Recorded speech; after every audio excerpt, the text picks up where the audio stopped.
Hi everyone, this is the second video on interest rates. पिछले video में हमने ये डिस्कस करा था कि किस तरीके से कंपाउंडिंग की फ्रीक्वेंसी चेंज होने से आपके इन्वेस्टमेंट की फाइनल वैल्यू चेंज हो जाती है।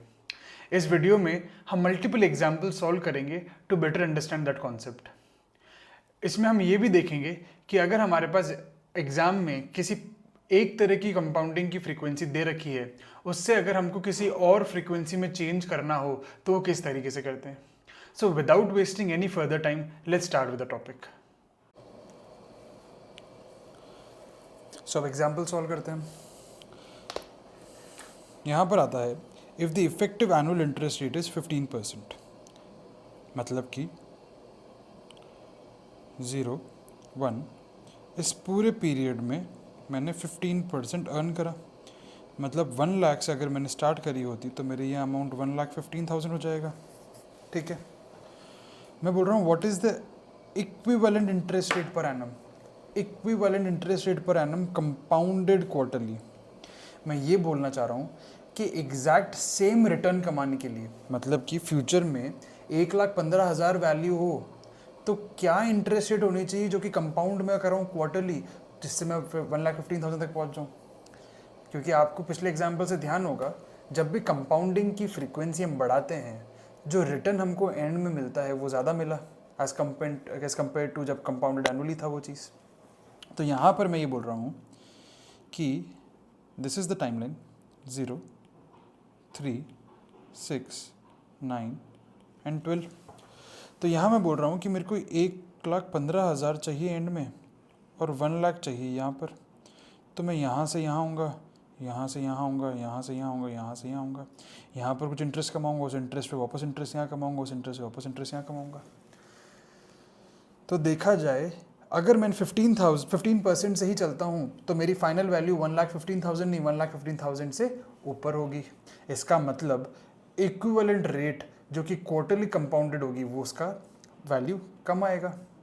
अब आप उसको कैलकुलेट कैसे कर सकते हैं, उसको हम ऐसे कैलकुलेट करते हैं।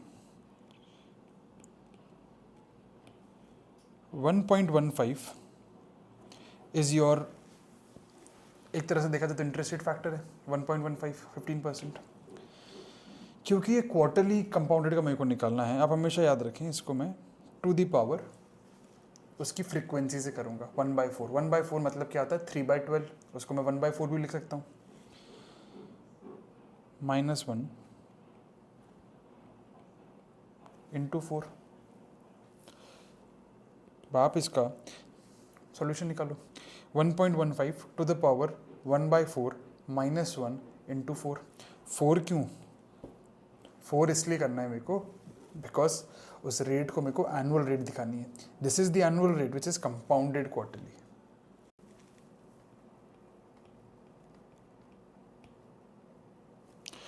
$14.22 आंसर आ जाएगा आपके पास में। इसका मतलब क्या? इसका मतलब ये कि अगर 14.22% इंटरेस्ट रेट मेरे को मिल रही है which is compounded quarterly, it is same as 15% compounded annually.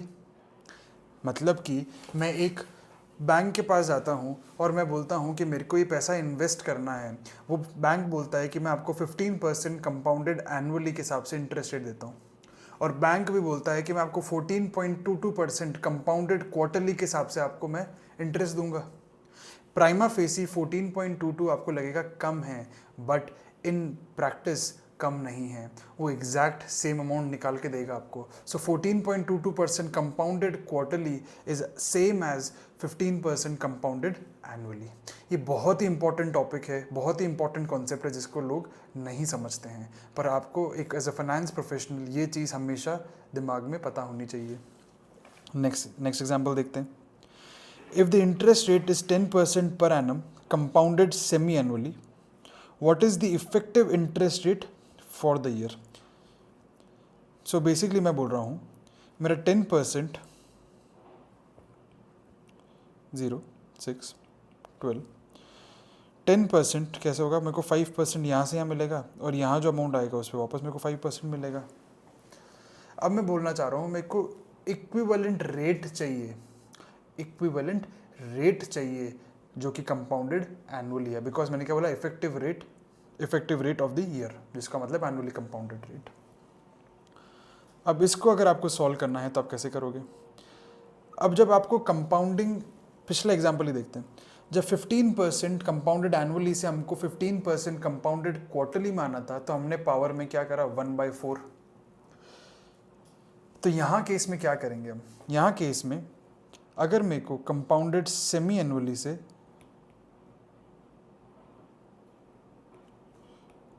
Annually जाना है, सो मैं क्या करूँगा, मैं करूँगा 1 + 10% divide by 2 to the power 2। 10% का जो कंपाउंडेड सेमी एनुअली, उसका मतलब क्या है, मेरे को हर 6 मंथ पे 5% का इंटरेस्ट मिलेगा। 6 मंथ पे 5% का इंटरेस्ट मिल रहा है। सो 1.05 मेरे को 2 बार मिलेगा। सो 1.05 इंटू 1.05, तो मैं कैसे निकालूँ, कैसे कर सकता हूँ, 1.05 टू द पावर स्क्वायर। सो यहाँ पर जब 10% डिवाइड बाई 2 करा, इसका मतलब 5% आया। सो 1.05 to the power 2 minus 1 will be my effective annual interest rate, which means the same rate, if compounded annually, would yield me the return which 10% compounded semi-annually is yielding us. तो कितना आएगा answer मेरा? 10.25%। ठीक है, next आता हूँ। But आपको logically sense बनाना चाहिए answer. 10% compounded semi-annually would be worth more than 10% compounded annually। इसलिए अगर इक्विवेलेंट रेट मेरे को चाहिए तो एनुअल कंपाउंडिंग में वो रेट थोड़ी ज़्यादा आएगी। ठीक है, नेक्स्ट एग्जांपल देखते हैं।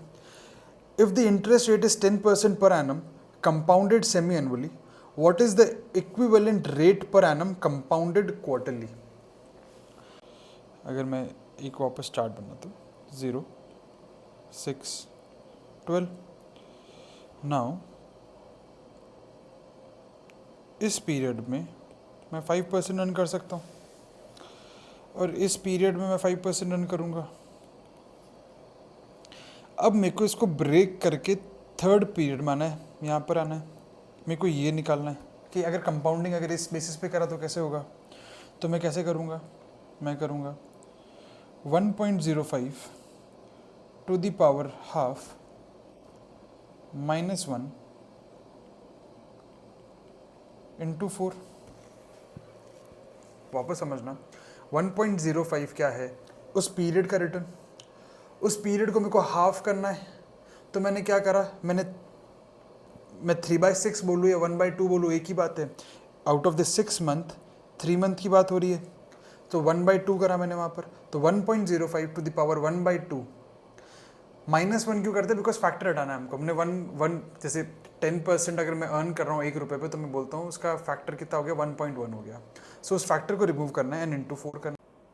सो इससे मेरा क्या निकलेगा, इससे मेरा इक्विवेलेंट रेट निकलेगी, which compounded quarterly will yield me the exact same return which 10% compounded semi annually is yielding me. अब आपको ऑटोमेटिकली अंदर से आंसर एक लेवल पे पता होना चाहिए कि ये जो रेट निकलेगी वो रेट कम निकलेगी, इंटरेस्ट रेट कम निकलेगा, बिकॉज कंपाउंडिंग की फ्रीक्वेंसी इज हायर। ठीक है, सो कैलकुलेट करते हैं इसको भी। 9.878% और 9.9%।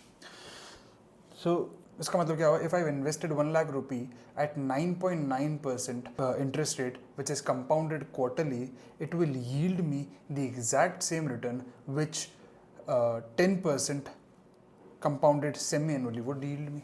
सिंपल। तो हमने बोला था कम होनी चाहिए और रेट कम आई है। नेक्स्ट एग्जाम्पल देखते हैं। If the interest rate is 12% per annum compounded monthly, what is the effective interest rate for the year? अब इस क्वेश्चन का आंसर आप खुद से भी सॉल्व कर सकते हैं, तो वीडियो को पॉज करो, खुद से सॉल्व करने की कोशिश करो एंड देन कंपेयर करो कि आपने सही आंसर मिला है कि नहीं मिला है। तो इसका आंसर क्या हो जाएगा, इसका आंसर हो जाएगा 1 +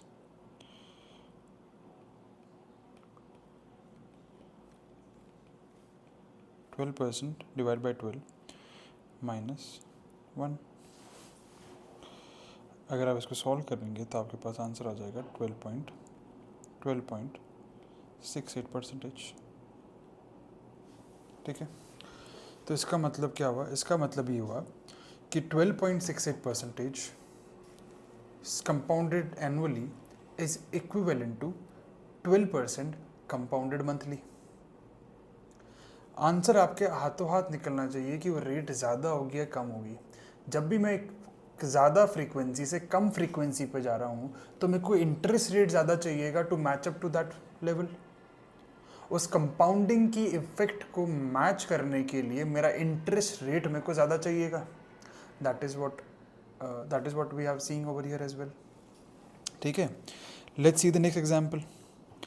If interest rate is compounded semi-annually, what is the annual equivalent continuously compounded rate? तो 14% मेरी थी कंपाउंडेड सेमी एनुअली, वहाँ से मेरे को निकालना है इक्विवेलेंट कंटिन्यूसली कंपाउंडेड रेट। आप पहले सेशन में, जैसी सेशन में हमने पहले क्या डिस्कस किया था कि अगर मेरे को किसी भी इफेक्टिव इंटरेस्ट रेट को कंटिन्यूस बनाना है तो मैं हमेशा उसको मैं LN करूँगा। अगर 14% कंपाउंडेड सेमी एनुअली है तो मतलब वो 6 मंथ के लिए उसकी इफेक्टिव इंटरेस्ट रेट क्या हुई? 7%। सो इसका आंसर क्या हो जाएगा? LN 1.07 into 2। इंटू 2 क्यों कर रहा हूँ? मेरे को उसकी इंटरेस्ट रेट निकालनी है जो कि एनुअल इंटरेस्ट रेट है compounded continuously, annual rate compounded continuously, इसलिए इंटू 2 करूँगा। तो इसका आंसर जो है वो आपका आ जाएगा 13.53%। कैसे निकलता है? LN आपके पास कैलकुलेटर में है, आप LN प्रेस करो, 1.07 डालो और इंटू 2 करो, आपका ये वैल्यू आ जाएगा यहाँ पर। नेक्स्ट एग्जाम्पल देखते हैं। If interest rate is 1% per month continuous, calculate the equivalent rate per annum compounded quarterly, semi annually और एनुअल। सो मेरे को कभी भी हमें कंटिन्यूस रेट से एक फिक्स्ड इंटरवल रेट पे आना है या इफेक्टिव रेट पे आना है तो हमेशा हम ई यूज़ करेंगे। तो फर्स्ट केस में e की पावर 0.01 इंटू 3 माइनस 1 इंटू 4। बड़ा ध्यान समझना, 0.01 क्या है? 0.01 इज 1%। मैंने पहले बताया था आपको हमेशा डेसिमल में लिखना है। यहाँ पर t कितना है? 3 मंथ, क्योंकि मेरे को कंपाउंडेड क्वार्टरली में आना है। पीरियड कितना होगा अगर एनुअल इंटरेस्ट रेट निकालनी है? 4, तो 4 इज द पीरियड। 4 क्वार्टर्स होते हैं। आप इसका कैलकुलेशन करेंगे, इसका वैल्यू आएगा 12.18%। सिमिलरली आप अगर सेमी एनुअली में करना चाहेंगे तो e to the power 0.01 into 6 minus 1 into 2। Annually करना चाहेंगे e की पावर 0.01 इंटू 12 माइनस 1। यहाँ पर मैं इंटू कुछ नहीं करूँगा बिकॉज थर्ड में कुछ भी मल्टीप्लाई नहीं करूँगा, बिकॉज ऑलरेडी मैंने t का इम्पैक्ट पावर में ले लिया e की पावर 0.01 इंटू 12 करके। तो अगर आप इसका कैलकुलेशन आप देखेंगे तो फर्स्ट वाले का आ जाएगा 12.36, सेकेंड वाले का 12.36% एंड 12.75%। हम इसे समझते हैं, क्या it make sense? 1% per month continuously compounded का मतलब क्या हुआ? 12% annual rate, annual continuously compounded rate. अगर मैंने फ्रीक्वेंसी को रिड्यूस करा तो same level of return earn करने के लिए मेरे को इंटरेस्ट रेट हायर चाहिएगी।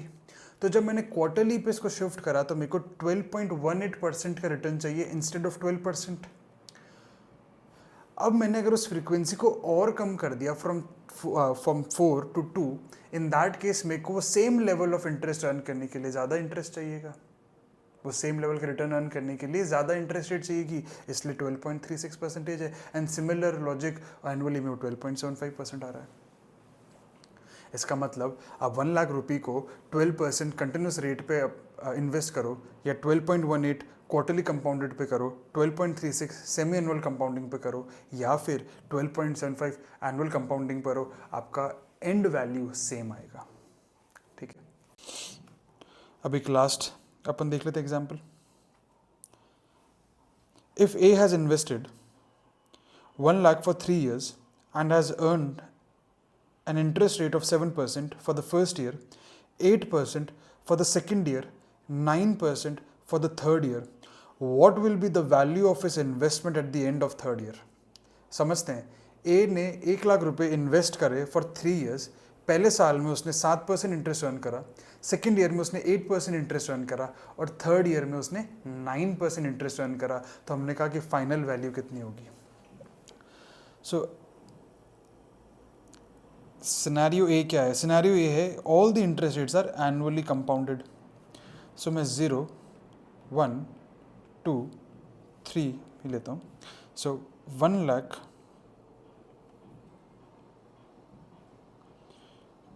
पे मैं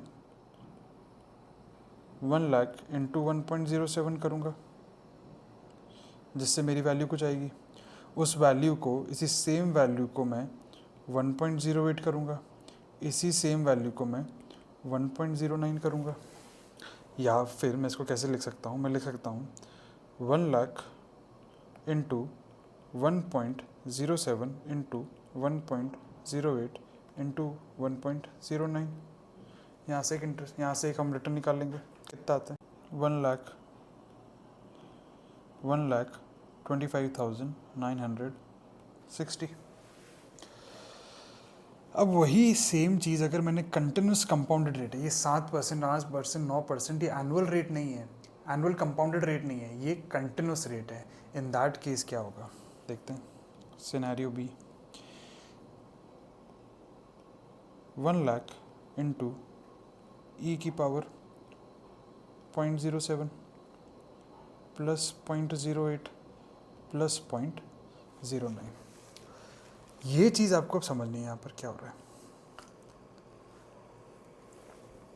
अगर a की पावर x है और a की पावर y है, इन दोनों को मैं मल्टीप्लाई करता हूँ तो मैं उसको लिख सकता हूँ a की पावर x प्लस वाई। ये हमने मैथ्स में पढ़ रखा है पहले।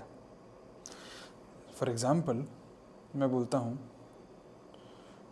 2 की पावर 2 इंटू 2 की पावर 1 इज इक्वल टू कितना हो जाएगा? 2 की पावर 2 4 इंटू 2 8 हो गया। और मैं इसको लिख सकता हूँ 2 की power 2 plus 1 is equal to 2 की पावर 3, जिसका भी आंसर 8 आएगा। कैसे? 2 की पावर 3 का मतलब क्या होता है? 2 into 2 into 2। The same logic हम यहाँ पर एक्सपोनेंट में यहाँ पर भी लगा रहे हैं। जब 7% पहले साल में था, 8% सेकेंड ईयर में था और 9% थर्ड ईयर में था, तो मैं इसको बड़ा सिंपलिस्टिक मैनर में सिर्फ पावर में ऐड कर सकता हूँ। तो कितना हो जाएगा? 1 लाख इंटू ई की पावर 0.24। Calculate this thing. 1,27,125। अब ऑब्वियसली अभी तक आते हुए तो ये आंसर ऑब्वियस हो जाना चाहिए कि कंटिन्यूसली कंपाउंडेड रेट थी तो मेरे इन्वेस्टमेंट की वैल्यू ज़्यादा ही आएगी, बिकॉज इंटरेस्ट रेट सेम है। फ्रीक्वेंसी के इम्पैक्ट को ख़त्म करने के लिए मेरे को उसको इंटरेस्ट रेट का कम या ज़्यादा करना पड़ेगा। अगर मेरी फ्रीक्वेंसी कम है तो इंटरेस्ट रेट ज़्यादा होना चाहिए। बट यहाँ तो क्या बोल रहा हूँ मैं, फ्रीक्वेंसी में तो चेंज हो रहा है पर इंटरेस्ट रेट सेम है। मतलब कि एनुअल इंटरेस्ट रेट से जो मेरा रिटर्न निकलेगा वो कम निकलेगा as compared to continuously compounding. और वही हमने देखा, जब वो रेट एनुअली कंपाउंडेड थी तो 1,25,960 अमाउंट आया था, वेरेज जब वो कंटिन्यूसली कंपाउंडेड थी तो 1,27,125 आया। नाउ ये हमने क्यों डिस्कस करा है?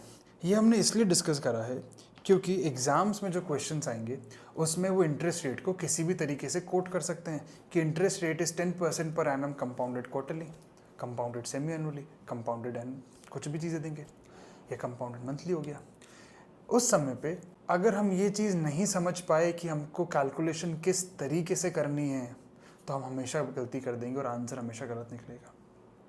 ये तो हुआ एग्ज़ाम पर्सपेक्टिव से, पर even from a real life perspective आपने अगर ये लॉजिक को समझ लिया तो आप जाके दो बैंक्स ने जो इंटरेस्ट रेट्स कोट कर रखे हैं उन दोनों को आप कंपेयर कर सकते हो कि कौन सा इंटरेस्ट रेट कम है, कौन सा इंटरेस्ट रेट ज़्यादा है, या दोनों सेम है। For example Bank A is offering a loan at 12% per annum compounded monthly, whereas Bank B is offering 12% per annum compounded annually. कौन सा interest rate as a person who wants to borrow the money वो जाएगा bank B के पास में. क्यों? क्योंकि 12% compounded annually से मिल रहा है, वेर एज बैंक ये बोल रहा है 12% कंपाउंडेड मंथली. मतलब जो इंटरेस्ट मेरे को वो चार्ज करेगा, वो इंटरेस्ट चार्ज करेगा मेरा मंथली बेसिस पे. समझ रहे हैं? तो अगर मैंने मंथ 1 पे कोई भी अमाउंट पे नहीं करा तो मंथ 2 पे मेरा उस इंटरेस्ट पे भी इंटरेस्ट लगेगा. सिमिलरली अगर अदर वे राउंड लेता हूँ, मेरे पास 2 इन्वेस्टमेंट एवेन्यूज़ हैं जहाँ पर मैं एक जगह 15% कंपाउंडेड क्वार्टरली से मेरे को इन रिटर्न मिल रहा है और एक जगह 15% कंपाउंडेड सेमी एनुअली से मेरे को मिल रहा है. एज एन इन्वेस्टर मैं किस पे जाऊँगा? मैं उस इन्वेस्टमेंट पे जाऊँगा जो कि 15% कंपाउंडेड क्वार्टरली पे दे रहा है, because effective interest rate would be much higher. ये कॉन्सेप्ट थोड़ा डिफिकल्ट है टू अंडरस्टैंड, इसलिए आप इस वीडियो को वापस स्टार्टिंग से देखो. जहाँ पर भी एग्जाम्पल आ रहे हैं वहाँ पॉज करो, खुद से आंसर निकालो और फिर आप देखो क्या आपका आंसर मैच कर रहा है with the solution. So this is what I wanted to discuss with you all in this session. Thank you so much for watching this video. See you in the next one.